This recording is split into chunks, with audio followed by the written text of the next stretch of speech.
Jeff Nickel. Jake Herbs. Chloe Scales. Lillian Dickerson. Colin Martin. And Cole Farlow. Since its invention, public transportation has taken roots in major cities worldwide.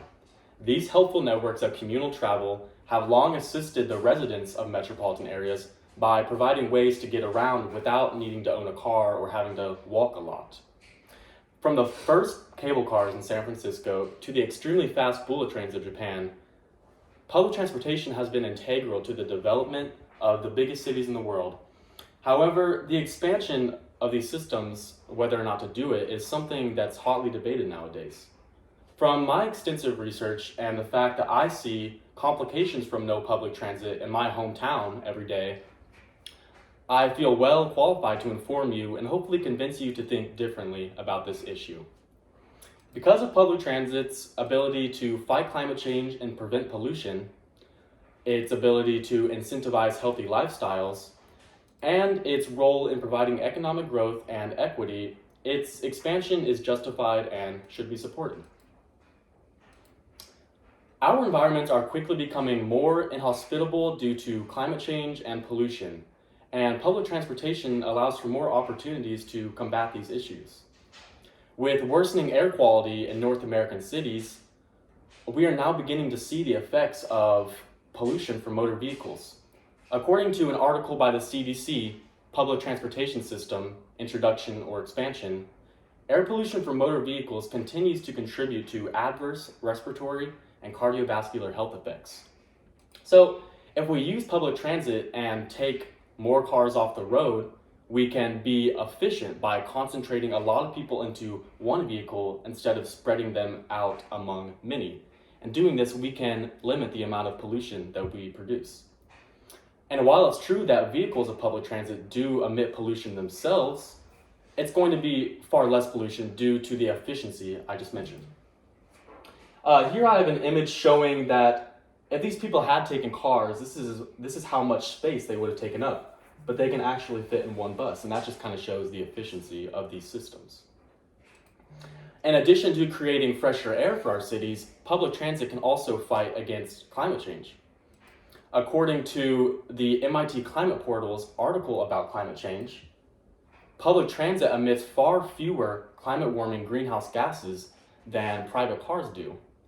And it's commonly known and supported by science that diminishing the amount of greenhouse gases in our atmosphere is integral to the fight against climate change.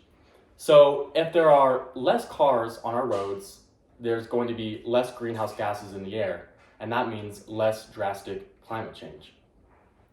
But while public transit can make our environments more healthy, it can also make your personal lifestyle more healthy. And here I just have a graph showing how much less carbon-based molecules that cause greenhouse gases that public transit emits than automobiles.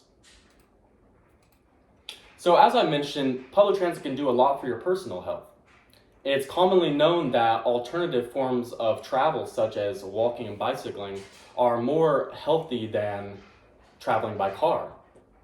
So knowing this, it makes sense that added exercise with walking would make the population of an area healthier.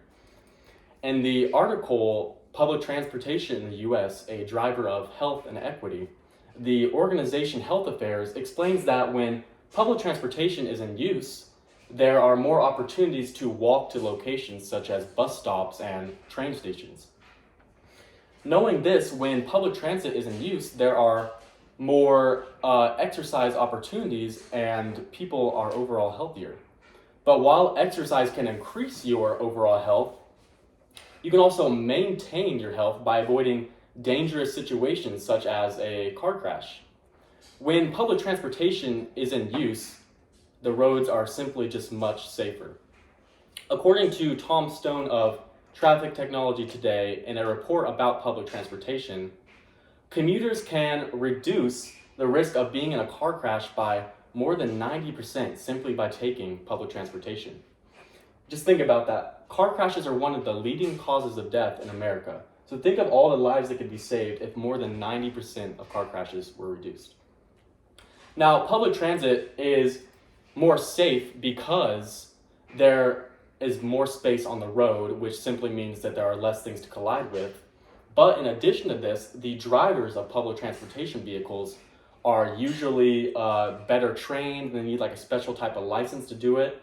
So if you think about a bus driver, they need a special license, and a train, they're not just going to let anyone operate that vehicle, that like massive machine.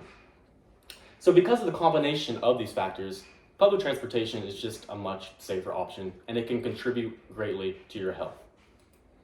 And we know that having good health is integral to living a good life. But public transportation can also lead you to have a more fulfilling financial life. Public transportation is integral to the growth of economic sectors, and it can provide for more economic equity. When workers are low wage, they generally have less access to cars than their better paid counterparts. And according to the World Bank, in a report about public transportation and how it affects worker equality, the city of Santiago, Chile, expanded their public transportation systems, and it reduced firm power by 7% and increased wages for workers across the board. So when public transit is introduced, workers take away this unequal distribution of the ability to get to work, and everyone is able to get to work equally. So they'll have access to better jobs and with better benefits and better pay. And doing this, we can create a more equitable and fair labor market. But in addition to raising wages and just giving people a better life overall, public transportation can also grow our economy. According to Will Kenton of Investopedia, when there are general wage raises across the board, there's going to be more money in the pockets of the consumers, and there's going to be a higher consumer power. So when we put this money in the pockets of North American consumers, those consumers are going to have more power in the market. And that means that there's going to be a higher flow of goods in our economy. And what will this do?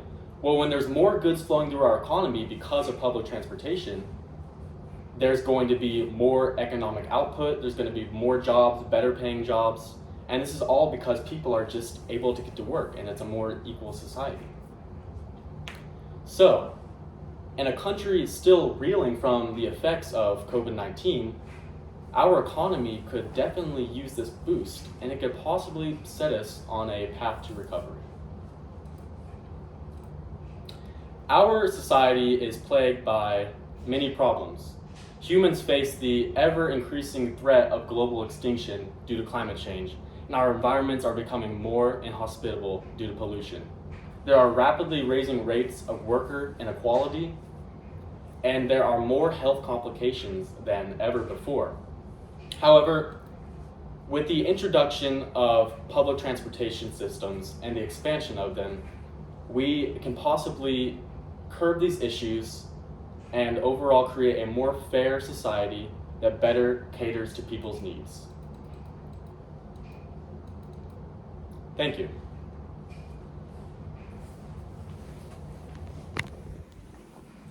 Jeff Nickel. Jake Herbs. Chloe Scales. Lillian Dickerson. Colin Martin. and Cole Farlow.